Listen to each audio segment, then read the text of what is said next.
So the cool thing about being able to give the CETF talk here is that M2M is highly international.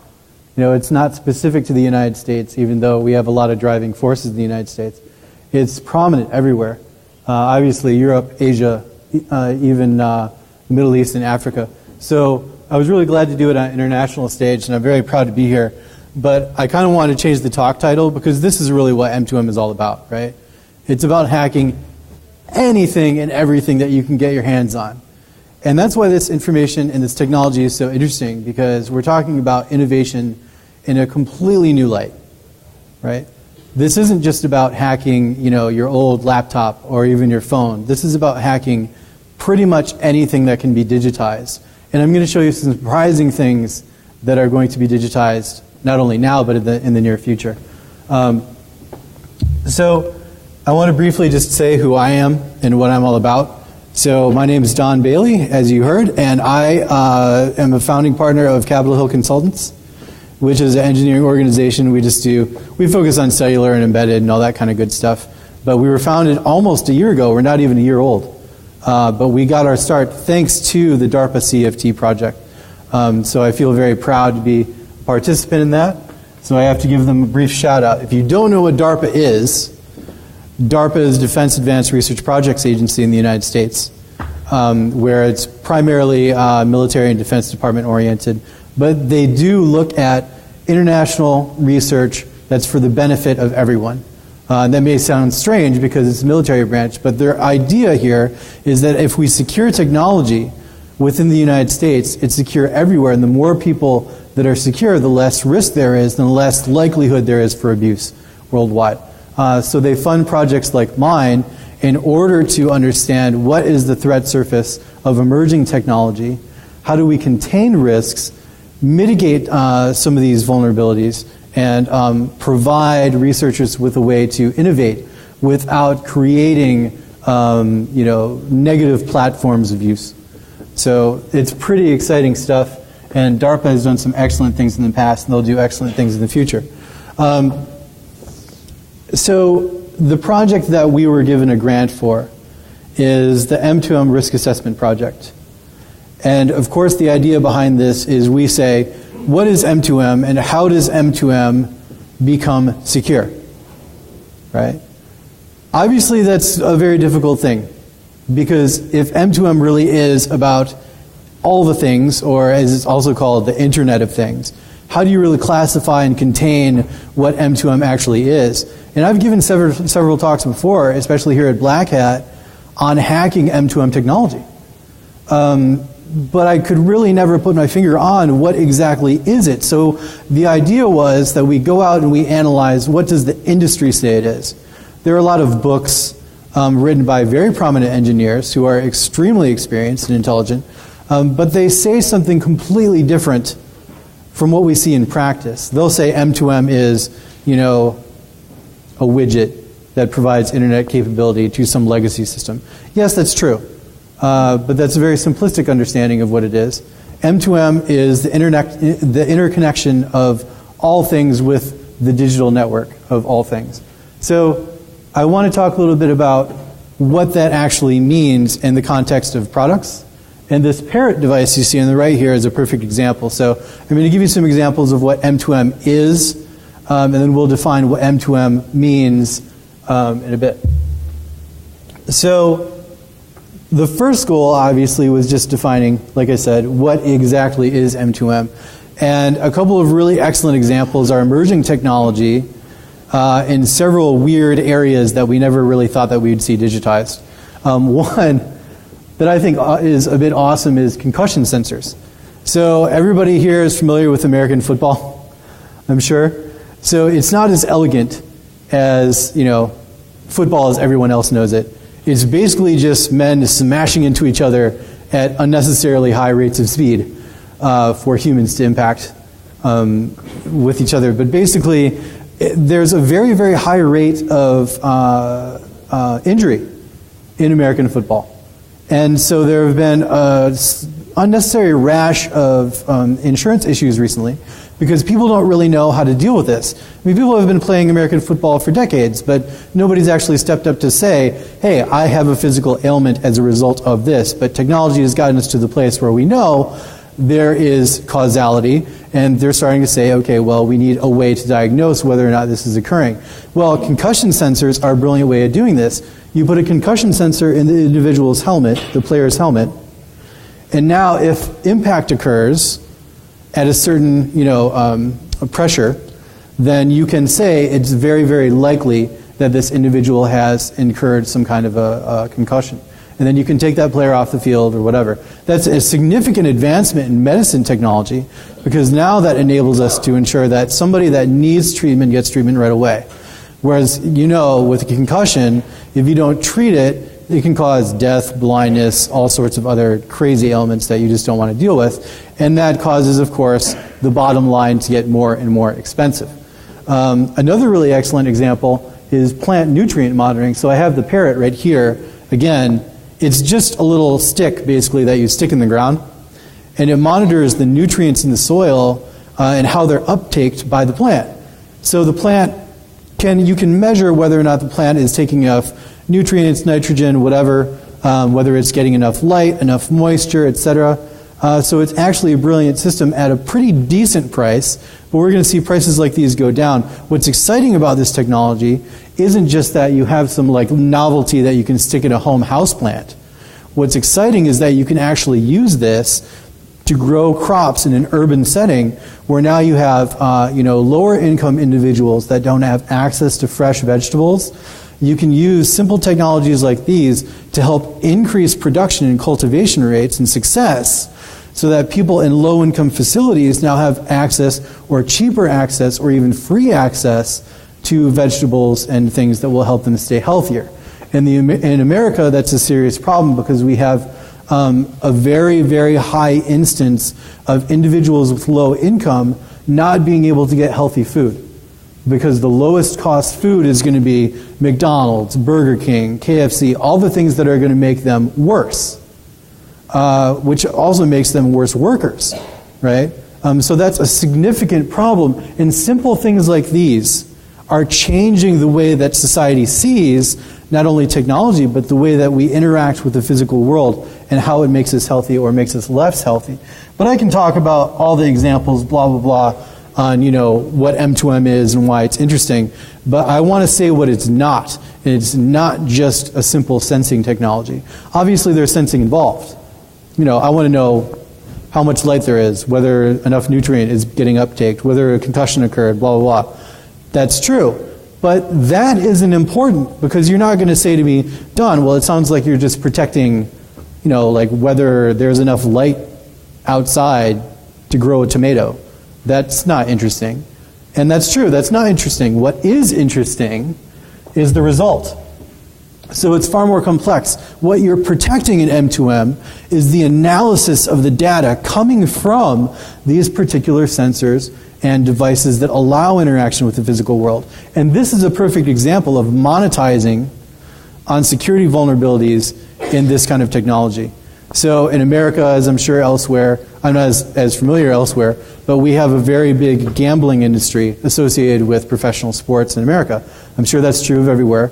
But in the United States, what would be really interesting is taking this new concussion technology and using a CC1111 to spoof a message from somebody's helmet at a precise time. So say you're in the stands, you're watching an American football game, you see a collision occur, and you hit a button on your little Chronos watch that emits a signal from a CC1111. Now you say, hey, I am the quarterback, and I just had a severe concussion. Probably. The helmet's going to send that signal, or your spoof signal is going to end up at the receiver, the base station that says, the quarterback just got impact, we need to check him. They're going to take him off the field and get him into a doctor situation so that he can be checked out. Okay? And that means he's off the field, he may not be able to make key plays, and if he's a really important part of that team, the next thing you know, boom, you may have just lost the game. And that's going to make me money. So the interesting thing here is the effect of how these new technologies can be usurped. So it's not always about what's sensing, right? It's about the results and how the results can be skewed or made to fail in interesting and predictable ways, right? So that to me, and the research says, this is what M2M is all about.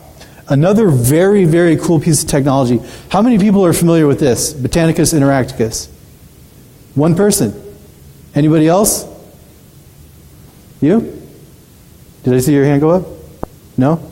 Okay, at least one person, which I'm very happy about, because this is probably one of the coolest things I've ever seen. And it's definitely, to me, the most innovative thing in the last 10 years. Botanicus interacticus is turning plants into user interfaces. So basically what you're able to do is create capacitive touch interfaces by sending a signal or multiple signals through the plant's roots. And you can do this with just simple plates in the ground. Okay, so you take a couple copper plates, you stick them in the soil near a plant, and it can be, a couple of feet from the roots. But what occurs is a signal goes through the plant, and the plant acts as a set of in-series capacitors and resistors. When you touch a certain part of the plant, you will change the signal that occurs through the plant in a predictable way, which means that you can read the result from the plant, and you can determine where a person has interacted with that plant, how much they're interacting, whether they're pressing hard, multiple places. There are all kinds of gestures, infinite amount of gestures that you can use with Botanicus interacticus. So I've actually started doing this research myself. Disney Research performed this and released this last year in 2012. I've been talking about this concept for 2 years. So people thought that I was nuts at conferences before when I'd bring this up. I'm like, no. You're going to see plants in the next couple of years that will be user interfaces. People thought, yeah, whatever. You've been off researching far too much. But this is a reality. What we're actually seeing is a way to interact with new things that we never thought would be digitized. And we can now use those things in a way that allows us to interact with them over the internet. So you can actually take a plant, touch it. And in this example here, you have a mirror system that's also set up as a digitized mirror, so you can project images on it. When a user touches the plant, you see light emanations come from the places where you've touched the plant in the mirror, which is really cool stuff. They also designed another interface where if you click on certain parts of a bamboo shoot, you would change aspects of a regular graphical user interface. So it's almost as if you're using a mouse. Okay? Now, you think about that, and you say, okay, that's really, really cool. But how do you secure that? Because it's a freaking plant. There's no way to secure that technology, right? I mean, this is even worse than, the Microsoft issue, where Travis Goodspeed a couple of years ago found wireless keyboards from Microsoft had encrypted all their communications by XORing the MAC address with all the data. Obviously, that's a concern, and if we're really concerned about that, we're going to be even more concerned about this, because there's no way to secure the physical layer, right? And the only thing that somebody has to do to secure this, or to intercept this technology, is to stick another sensor in the ground somewhere near the plant and start receiving those signals, okay? So it's exciting because we're now seeing things that we never ever thought would be connected to the internet. We're now seeing the capability of things to be able to connect to the internet, but we're also seeing things that have no security surface whatsoever being connected. And the idea behind M2M security is, how do we create enough risk mitigation that even something like this can be implemented with little worry as to the effects. So M2M is basically bridging the physical world with the digital world and connecting things that shouldn't be connected to the internet. Okay? Even things that are a little bit questionable, like maybe Google Glass. I'm not sure that's the greatest idea, but we'll find out. So the guide itself was built from a lot of different components in researching what M2M is. Obviously, we had to take, I developed my own Botanicus interacticus solution and analyzed what that really meant. We analyzed all different kinds of products from all over the world that were classified as M2M, and we wanted to determine what that meant. So to build the guide, we had to really understand, what are these companies doing to mass produce technology branded as M2M? Okay? And so we ended up finding almost 100 different companies around the world that whose almost sole job, but a primary part of their business goal was to fuel, provide, etc., M2M services, products, or software. And we took their stuff, bought it in some cases, and analyzed the hell out of it and said, okay, well, what are the commonalities? We didn't want the academic books to tell us what M2M should be. We wanted to let the patterns emerge from empirical evidence, because usually the academic version of what things should be is very different from the practical and consumer side of what things are, right? So by analyzing over almost 100 companies, we were able to take enough information and find enough patterns to really determine what is M2M and what are the commonalities that allow us to analyze it. So we built a nice little constellation chart here that's weighted to determine where are the hottest regions in M2M? What are the hottest technologies that are relevant in M2M today? And these are them. The red areas you see are most prominent. The lighter red, you're getting less prominent, of course, down to blue, they're least relevant. And a lot of people were confused at first when we came out with this, because they were saying, well, the clouded internet seems to have so much to do with M2M. Yes and no. M2M is really more about integrating the physical object with the digital world. But whether you're using the cloud or the internet is really neither here nor there. It could just be, Wi-Fi to some centralized server in, say, an office environment or something of that nature. There's a backhaul, sure, but the backhaul doesn't have to go to the cloud. The backhaul can go anywhere. And the cloud is a separate thing amongst itself anyway, right? So we wanted to say, we're not talking about cloud security. We're talking about M2M. M2M is over here, cloud's over here. People also had a question about the SIM cards, because identity is crucial in M2M, and we absolutely agree. However, what's important to note is that identity in M2M has really very little to do with the SIM and very much to do with how you implement identity controls in general. SIM is just a methodology for implementing that. So we talk about the SIM and talk about attacks on the use of the SIM, but the SIM itself we're not attacking or threat modeling, right? So we're not going to attack the software on a SIM, but we're going to talk about how the SIM could be used improperly. So after analyzing all of those different pieces of technology, we came up with percentages of what is actually used according to companies that are out there. So the 100 companies are all actually broken down into about 4 primary technologies you see here. So this is primarily what we focus on, is saying this is M2M. And I want to very quickly clarify what this is. Cellular, you know what that is. That's going to be LTE, GSM, CDMA, EVDO, HSPA, whatever. Satellite, you already understand, either satellite data uplink, infrastructure, also GPS. And capillary communication is where things start to get interesting, because now you're taking all different kinds of disparate technologies, but they're usually all RF, and lumping it into one category and calling it capillary. This is very common in M2M, where you see, CAN bus, Zigbee, Z-Wave, Bluetooth, etc.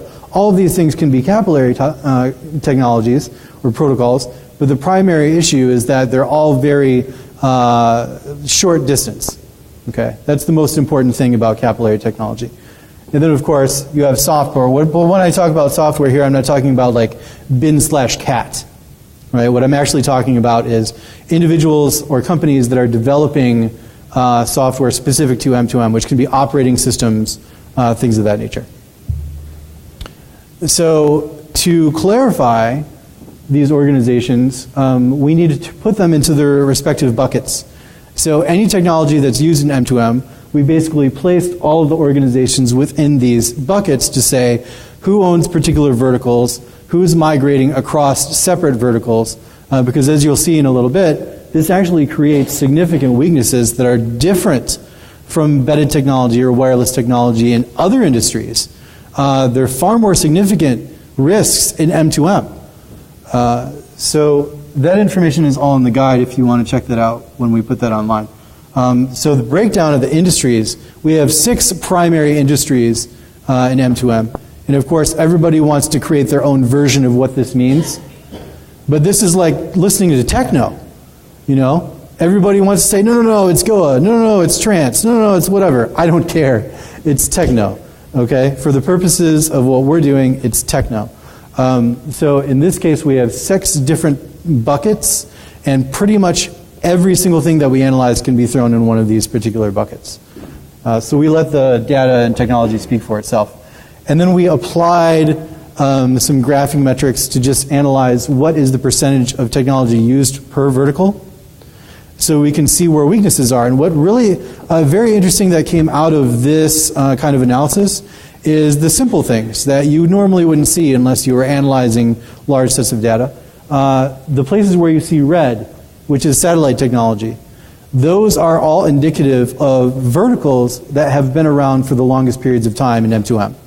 Telematics is, of course, the most prominent. They've been around since the 80s. M2M technology and telematics has been around in the 80s in fleet tracking systems. So this was very interesting to see that the data actually reflects longevity. So we can actually pinpoint and identify if there's more red, it's a longer term M2M product. And why is that interesting? It's interesting because the risk is greater. Okay? There's less security capability in older technology. Older technology is vulnerable to risks that have been solved in newer technology. Obviously, all of these issues are not fixed, but yet you're using technology that's decades old because you don't have anything else or you don't want to increase your expenses. Okay? So that charting was actually pretty cool. So this entire company profiling allowed us to spend most of our time analyzing exactly whose products we needed to research and what those products really meant to the industry as a whole. Okay? It saved a ton of time. So if you're going to do this, I highly recommend just taking a couple of weeks to do just that research at the beginning, because it'll save you months later on. Another very interesting thing and important thing, I think, is the change in threat surface.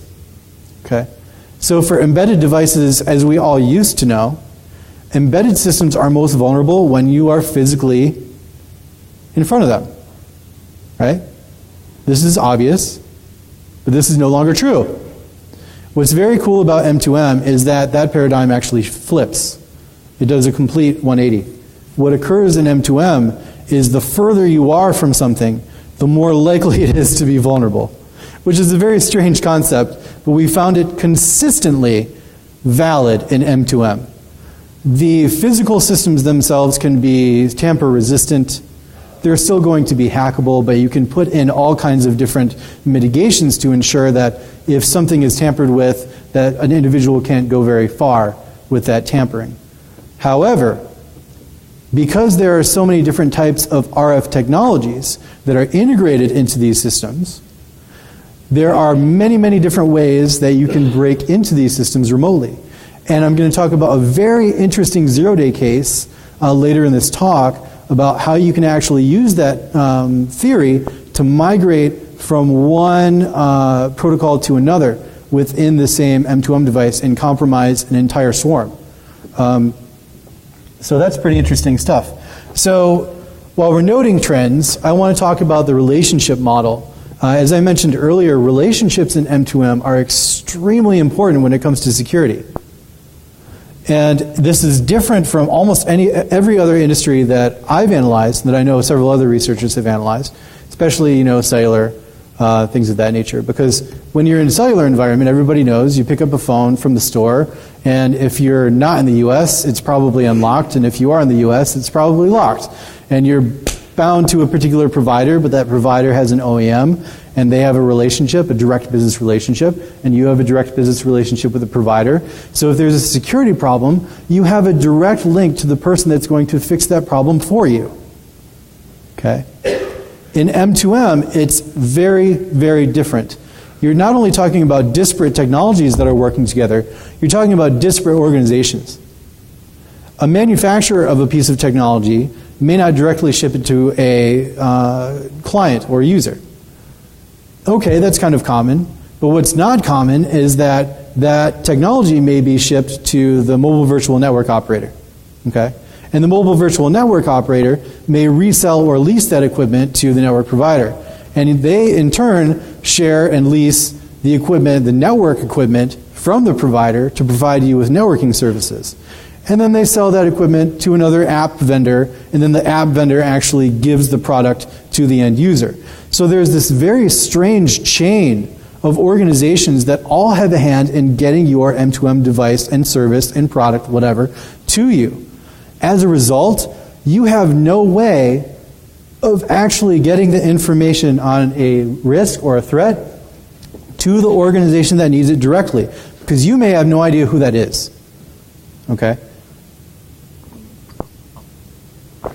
So what's very important to note, and I experienced this personally when I reverse engineered a GPS tracking device, is that you can have a vulnerability in a GPS tracking device, and that vulnerability can be easily mitigated by the network owner.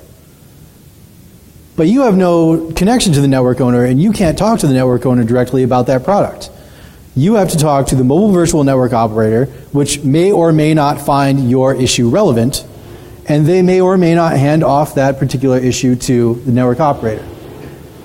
So even if you have a valid issue, and even if it's acknowledged, it may take months for it to go through the appropriate channels for it to even be vetted, which is a serious problem, because now we're talking about M2M enabled systems which are physically tied systems.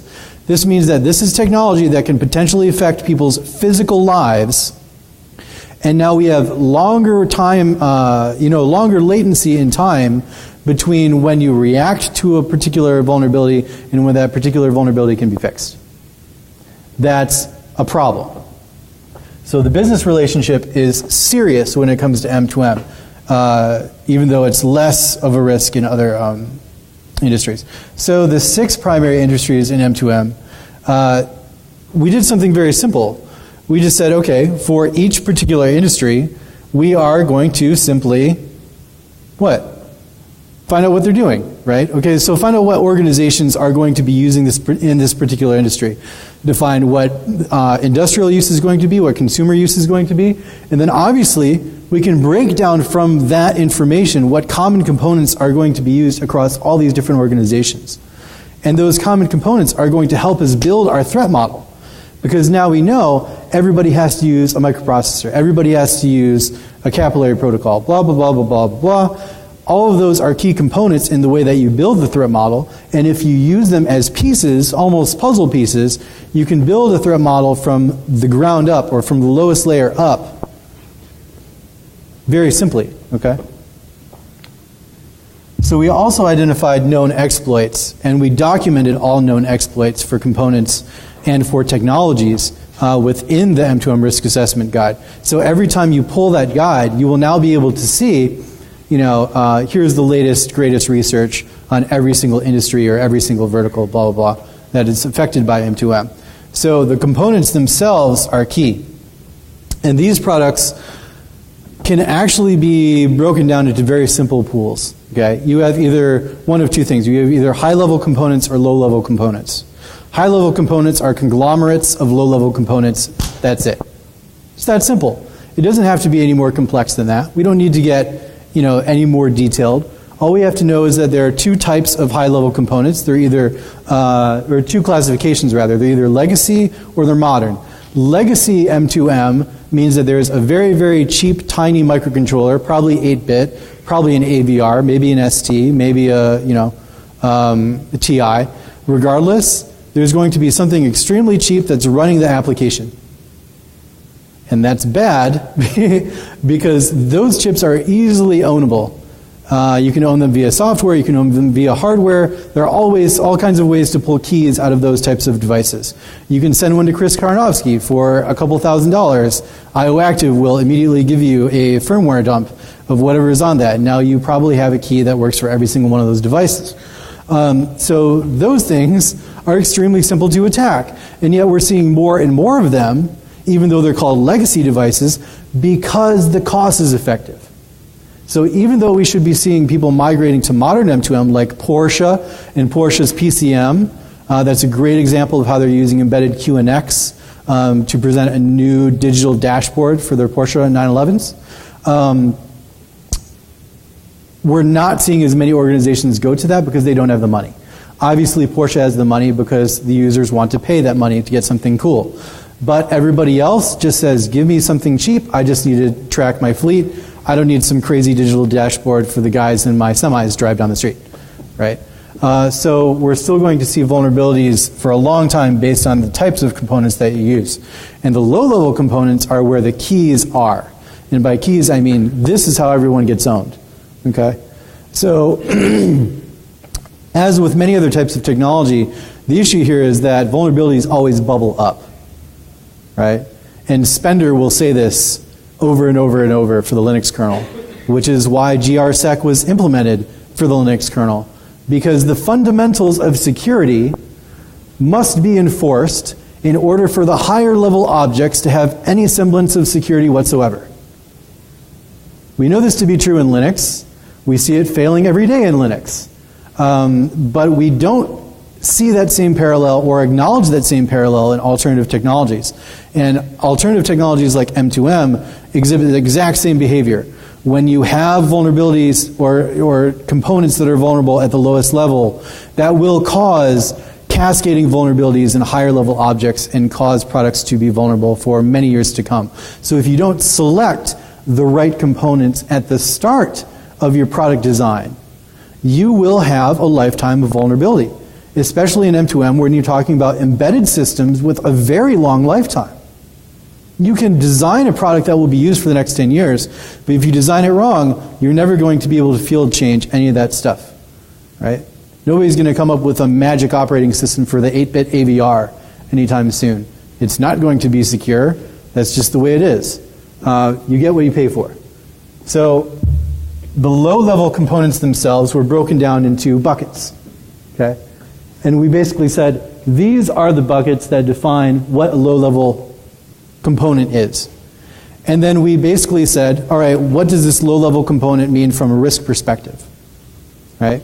And we basically built threat models for the low-level components, and that allowed us to elaborate on how to build simple threat models for higher-level components, and then integrate those threat models with network architecture that allows you to drop in your existing threat model to a solution and say, okay, if I'm now going to develop an e-health solution, I'm going to use these 6 components. They have this 6 risk profiles, and then I'm going to create my mitigations for those components, and then I'm going to move it into my higher level software and architecture, and so on and so on and so forth. You can use the threat models to basically recursively create mitigation strategies as you go higher and higher level. So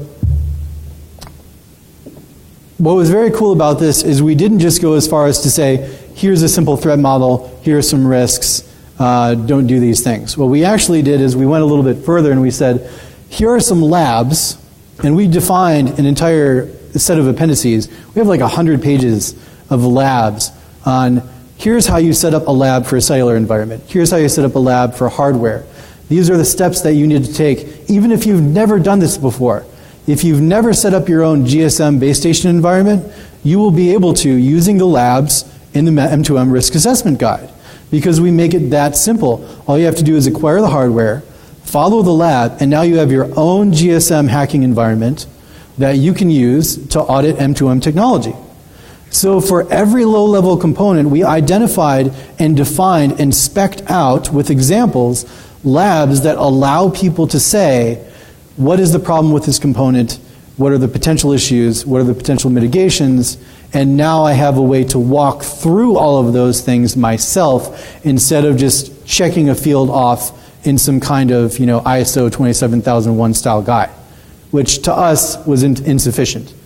So my research partner Matthew Skinner and I defined this methodology to allow people to do things not only by our word but themselves to evaluate and vet their solutions against what we have said.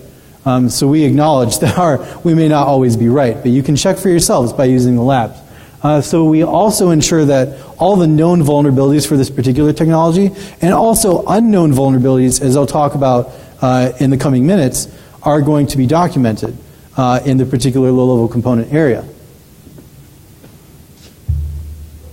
So by analyzing the components, we're able to deduce patterns in vulnerability, not only use, but in development, which I thought was pretty cool. So we can theorize what attacks are going to come in the future. And this was really excellent because it wasn't just about M2M at this point, right?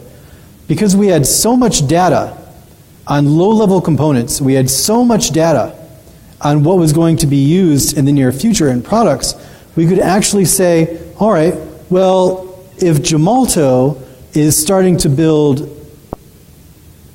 swap outs for SIM cards, they have this new line of products called a MIM. And I'll talk about a MIM a little bit. I've talked about it before. It's the machine identification module. But it's a swap out for a SIM. A SIM's removable. Removable is a threat. I always talk about this example because I think it's hilarious, but there was a lady in New Zealand, and the lady in New Zealand broke open a smart meter, thinking that she was extremely smart, and took out the SIM card, put it in a cell phone, and started browsing the internet, downloading movies, and doing whatever the heck she was doing. She racked up $200,000 in expenses from just downloading videos that she wanted to see. And she thought she was doing this for free. And when they finally busted her, you know, that's a serious monetary loss for the organizations. Now you might think, well, these guys, you know, they can handle a couple $100,000, so it's probably not a significant hit. But when you think that a significant amount of people could have done the exact same thing, now you're talking about millions upon millions of dollars of losses. That's a significant problem. So the SIM card being removed or remove capable is a threat. Centurion defined a MIM, or a machine identification module, that's soldered onto the board. Okay? So when it's soldered onto the board, it's not capable of being removed easily. So what you can do is say, well, now I know I'm secure because this particular MIM is not going to be usable by anybody but this particular device. Well, that's not true, right? Because all it is a serial interface, and you can just remove it with a heat gun, and there you go. So there are really interesting techniques that we came up with that we had no idea that they were going to be useful in other areas of technology, but they absolutely are. One of them was remote glitching. And you might think, well, what is remote glitching? I'm sure a lot of people in here are hardware hackers or familiar with it at all. How many people here are familiar with glitching? Okay, good. A larger percentage than usual. So for those that don't know, glitching is basically the adjustment of voltage with the intent of tricking a CPU or some kind of chip into thinking that data that's being interpreted is different than what it is. In other words, if it thinks that a certain level of voltage means 1 and a different level of voltage means 0, if a fuse is blown and that fuse is set to 1, by adjusting voltage you can essentially trick it into thinking that that value is 0 instead of 1. And that allows you to bypass locks and blown fuses and things of that are usually enabled for protection in chips. Okay? So if you have a certain microcontroller, you blow a fuse and now you cannot read memory from that. You can't dump the flash from that without paying Chris Tarnovsky a couple $1,000s. Okay? But what you can do is you can use glitching or adjusting voltage to force this to occur using software, which is really fun. Then of course there's simple power analysis and differential power analysis, but I'm not going to get into all that. But what's cool about this is now you have dual technology that is RFID capable. Okay, and by dual I mean there's an I2C interface and an RF interface. The RF interface is 13.56 megahertz, right? Which allows you to speak to it over RFID. But what's interesting is that these are very rudimentary chips. They don't have a lot of voltage protection because the individuals that sell these components are also selling the products that are used to program them. So one example is the ST line. The ST has the M24, and basically this line is another dual interface where you can start flashing EEPROM over an RFID interface. But what's cool about that is if you actually have voltage technology or RFID technology where you can adjust the voltage, you can actually cause glitching to occur over this interface because there isn't sufficient protection inside the die to ensure that the EEPROM isn't poorly affected by attacks against the RFID side. Okay, so this is a really excellent technique, and somebody, I can't see who, but I believe that somebody will be talking about this very thing within the next year at least If they don't do it, then I probably will, but I'm going to be slow at this, so it might take me a couple of years longer than this particular individual. But this is something that we came up with by actually looking at the low-level components, threat modeling them, and saying, what are the potential issues? This was found as being a practical threat. And now somebody is actually going and taking the time to do this and actually is starting to have success. That's brilliant. We've never seen this kind of attack before, but now we're going to start seeing more and more of this style attack because the technology is becoming more robust. It's becoming more widely available in products all over the world. Another very interesting technique is the zero-day baseband attack against GPS. And I was very proud to come up with this attack scenario because according to the threat modeling that we did of M2M, we noticed that there's a very interesting trend in GPS manufacturing. That it wasn't a separate chip anymore. So you didn't have a separate die upon which a GPS firmware sits. You now are more tightly integrating the GPS module into the cellular baseband. And of course, a light went off in my head and I said, wait a second. So the same baseband that's running GSM is now interpreting frames from GPS. Well, as you probably are familiar, GPS is unencrypted for civilians. So every single L1 packet that you get from GPS satellite is unencrypted for 99.9% of the modules out there in the world. Okay? And it's a very, very simple protocol. But it's a simple protocol in the payload format. It's a very difficult protocol in the way that you actually implement the physical layer. So nobody had ever done it before. But we said, wait a second, this actually starts to sound feasible. We have usurps. We've got fast usurps being made. We know that the technology is possible. I guarantee academics can do this. And now that the GSM baseband is on the same die as GPS baseband in some cases, migration from attacking one platform to another is useful. That creates a need, an offensive need. And next thing we knew, CMU, in December of this past year, came out with a paper saying we have successfully performed this attack. So they have successfully gained remote code execution over GPS onto a GPS baseband. That is phenomenal.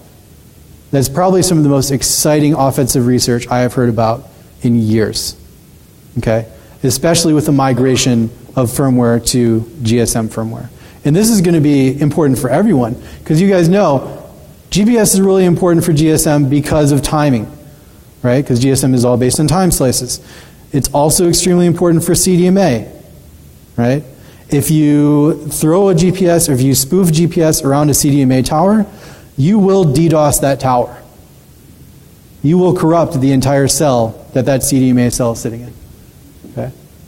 So that's extremely important stuff. So that is extremely interesting technology. And by doing simple threat modeling and low-level components, we were able to identify these threats before they became known in public.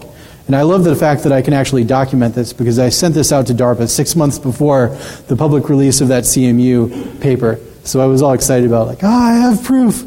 I swear I came up with it. Not really, because they had been doing the research for like a year before that. It took them a really long time. But I felt cool anyway. So another issue is rootless SSL. Okay? And this I've actually talked about before, but it's getting worse. So I needed to bring it up again. M2M modules are popping up everywhere. And I had a phone conversation before Black Hat Las Vegas last year with Ralph Philip Weinman. He and I were kind of trading notes on, we were both hacking GPS and location-based software. And he had performed one style of attack, which was brilliant, and he talked about it a bit at Black Hat, and he gave me a shout out at Black Hat for the stuff that I was doing, but I didn't really get to talk about what I was doing. And I'm still not going to talk about what I was doing too much right now, but I will say that where it gets really interesting is when you combine location-based data with SSL in rudimentary handsets. Think about it this way. You've got SSL provided to you by a baseband. That's the chip that drives your cellular technology, right? What's interesting is very, very cheap cell phones use these same technologies. Usually basebands they're manufactured for one thing or another. So basebands for the cellular market are all marketed for one, manufactured by one organization or another organization, but they're all marketed separately. And then you've got M2M basebands, which are all over here, and they're not really used in phones. What's very strange is that the M2M side, because they're cheaper, they're tiny, and they're starting to integrate other technologies like integrating TCP/IP. They have TCP/IP stacks in the baseband on those M2M modules. Those are becoming more popular in rudimentary cellular handsets. And why is that really important? Because millions of people use very cheap rudimentary cell phone handsets. Where? India, Africa, the Middle East, Asia. Everywhere that's basically a third world country, you will see a massive amount of small rudimentary handsets using basebands that have integrated TCP/IP stacks and integrated SSL and TLS stacks. And none of those stacks have a root certificate store. None of them. And when you're starting to think, wait, third world country, India, Africa, wait, what service is really popular over there? Oh yeah, banking over phones. All those applications are using baseband TCP/IP and SSL stacks that don't have the ability to certify. That's not good. So when we talked about it before, we didn't realize that this was becoming an issue.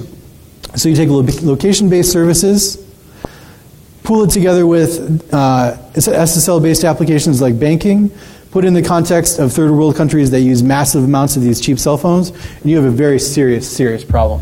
And of course, I talked about the MIM a little bit. The MIM is, again, this is just a SIM card but in a different format. It's very tiny, it's soldered directly onto the PCB, but this thing can just be popped right off and you can use it on a different application. Or what you can do, and what I like to do, and that's part of the guide that teaches you how to do this, is you can actually just take your own SIM card that's writable, buy one from Harold Welt.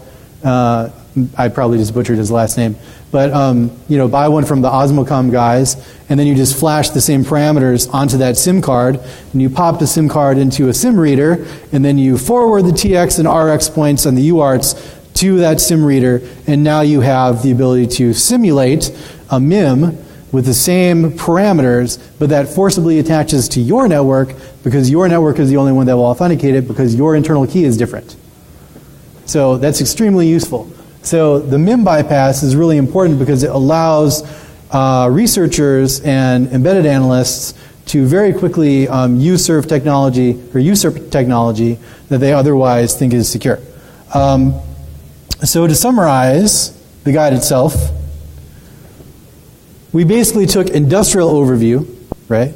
Looked at all the different kinds of containers or verticals that could be used in M2M, broke them down, looked at their common components, saw who owned those components, as in the manufacturer who's distributing them, looked at the relationships, looked at the threat model of building the relationships, and created a guide that allows you to pick components that are used if you want to build your own components or build your own M2M system, or it allows you to pick components that are in an existing thing that you need to reverse engineer and then apply an associated threat model to that.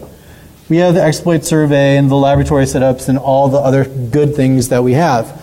But I have a couple extra things that I thought would be cool to drop here at Black Hat. We found a couple very cool tools while we were doing this, because part of the whole risk assessment project was to figure out what's the best tool to use for auditing this particular technology. Well, everybody has been going on and on for years. We don't have a valid Zigbee test platform.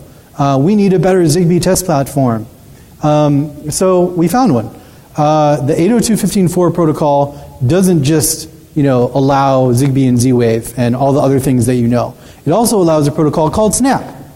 SNAP is made by Synapse, which is a pretty innovative company. What they've done is they've minimized a virtual machine for Python, and then they've put that virtual machine into small little AVRs and things of that nature, so that you basically have an on-chip Python interpreter that you can send scripts to. So your M2M environment is now capable of ingesting Python scripts right on the sensors, which is pretty sweet. But what they did was they designed their own modules and they're really cheap. They're about 20 bucks, but you get 3 miles line of sight with these Zigbee modules that you can't get with other modules that are known to be useful in Zigbee hacking. Like Josh Wright's talk, he focused on the AVR USB, which is a great little platform, but it doesn't get a lot of mileage. It doesn't have, the antenna is PCB embedded. It's very weak. But this guy, you can actually put a very robust antenna right here on this little red end, this capped end, and now you have 3 miles line of sight with a very, very strong Zigbee tool. So what I'm going to do is I'm going to upload to our Git repository. So just check our Twitter feed. We're at Cap Hill Security, or www.capitolhillconsultants.com, or follow me at Don Andrew Bailey, and I'll dump the Git details on the next couple of days, and I'll upload open source the software for running the sniffer and injector and all the other good stuff on this, because it's different than Killer Bee. Killer Bee is closed source. So Josh didn't release the actual code. He only released the firmware image for AVRs, whereas I'm actually going to release the full code so you can play around with it, augment it, and do whatever you want. Another really cool thing was the RF-USB 1 by Monet. Now, Monet are the people that originally came up with the XB, who you guys are probably familiar with, because that's a great sensor platform. Very well popularized by the Arduino. They sold XB to Digi, and then went off and tried to do their own, like a new thing. Well, they said, we want smaller modules. So they started using the Texas Instruments CC1111 and the 1110. But they put it in a really great format. It's a RF USB, just a standard USB dongle, but it's tiny. It's like this big, okay? But what's great about it is it has taps on it, and that's probably like the worst soldering job I've ever done, so don't judge me for that. But you can flash it very easily with your own software, and because USB is directly hooked up to this chip, and this chip, the CC1111, has USB capability in it, you just write your own quick little driver, and there are examples on how to do that online. You now have your own sniffer with an embedded whip antenna, which no other CC1111 platform has, okay? So this will actually get you more mileage than almost any other CC platform out there that's around the same price point. This is a little bit more expensive than the Synapse Snap module. This is around like 40 to 50 USD, but it's worth the money because it's stronger than the other modules that are similar. So the other labs that we have, I just wanted to briefly note, are kind of cool. We just did hardware analysis. Like if you've never done logic analysis before, this will be a walkthrough on how to do that, how to dump memory, how to dump information from one process to another. It's very important to do that in M2M auditing. You'll see why in the guide, but this is a walkthrough on how to do that. It'll teach you how to use oscilloscopes, how to do general hardware reversing, even how to use hypodermic needles to tap into certain pins that you could not otherwise tap when you're doing hardware reverse engineering. That's a really useful thing to do. Just don't prick yourself, because I swear to you, I have like 50 new holes on this hand because of hypodermics. But again, I think the most important thing here is the cellular stuff. A lot of people don't understand how to set up their own cellular networks, and we give you a walkthrough on how to exactly do that. And hopefully in the near future, we actually, not for the DARPA project, but separate to the DARPA project, we reverse engineered a CDMA femtocell for the US, and we're actually considering, we need to do this properly, so we have to go through the right channels, but we're hoping to release the techniques for doing that to the public so that people can actually use a CDMA femtocell instead of just GSM to do M2M research, because M2M research is also applicable to CDMA, especially not just in the US, but especially China, actually, in Singapore. But also, we need to add on an LTA section, or LTE section, because Fabrice Ballard finally created a deal with a company that he co-founded, and now they're releasing LTE baseband software for Node Bs, I think, for like 4,500 euro, which is actually a pretty decent price because they give you the full source code. So that's pretty cool. So to summarize, the M2M Risk Assessment Guide was a very difficult and lengthy process to build because we had to analyze so much information from companies and the components they make. It cost us a ton of time, but it was absolutely worth it because the guide will now take the experiences that we've had and provide anybody that wants to with the ability to quickly reverse engineer a product that's already been deployed or a product that's in development, which means that this can be used by engineers, this can be used by security analysts, this can be used by even hobbyists that want to learn how to design their own technology, which is part of the reason why we did this, because we don't just want to fuel security. Security is very important. Security is what we do. But we also want to help people innovate and help people build. And this is a great way that people that want to get into developing M2M solutions and innovate, things in the world, they can use this guide as almost a way to say, like, okay, how do I build my own lab? How do I design my own architecture that's going to be sound to be used by the public? This is a good way to do that. So also to summarize, I wanted to do a quick brief on Cyber Fast Track because these guys were amazing. They were great support to us, and we had so much fun being able to work with the DARPA team, Mudge, and Bit Systems on this particular project. So quick shout out to them. So thank you to those guys for making this possible. The future efforts, I think, very quickly, we're out of time by 24 seconds, so I'll be very brief. But I think what's really important to note here is that the guide as we've developed it is extremely different from all the academic books and the material that you will read from Etsy, 3GPP on M2M security. We have basically a comprehensive component-based guide on threat modeling for M2M. Whereas if you read any of their material, it's going to focus on identity, confidentiality, integrity, and authentication, which is fine. And those things are important. But that's only a very small piece of what M2M security really is. So our goal is going to be to take the M2M Risk Assessment Guide and use it to fuel standards through Etsy, through GPP, etc., to hopefully ensure that organizations out there aren't just using the guide to help them internally, but are using it as a guide to help develop M2M technology for the long term. So I just want to leave you with a thought that it does only take one vulnerability to break through technology like this. Because we don't see a mesh of security here, right? This is a chain. And it's a very unfortunate chain. But if you hack any link to that chain, it's a hacked chain, right? And it's something that we always talk about in security, but we have to constantly pound this idea back into people's minds.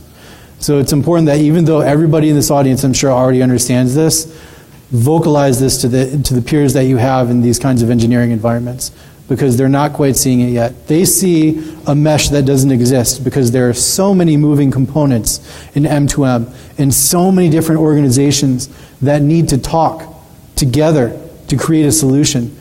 It creates a false sense of mesh security in their mind when it's still just a simple chain. Okay. So, thank you to everybody here in the audience. I appreciate you coming to see my talk. And thank you to everybody here, especially Mudge and Loft, because if it wasn't for Mudge and it wasn't for the Loft team, even Chris Wysopal, he's somewhere here, I probably wouldn't be here. So big thanks to them, and thanks to DARPA and the Bit Systems guys for helping me start my own company, and especially to Matt Skinner, my co-founder at Capitol Hill Consultants, my wife Jessica, and Dan Guido, who helped initially with some of the preparation for putting together our CFT submission. And especially thank you to everybody here at Black Hat for supporting me. This is my 7th Black Hat talk, so I'm very proud for this particular talk to be my 7th, 7 being a lucky number. So thanks to everybody at Black Hat, and thanks to all of you. If anybody has a question, feel free to shout out. But we may be out of time, so I apologize. Anybody? If you want, you can catch me anytime during the conference. If you see me, just grab me and we can have a conversation.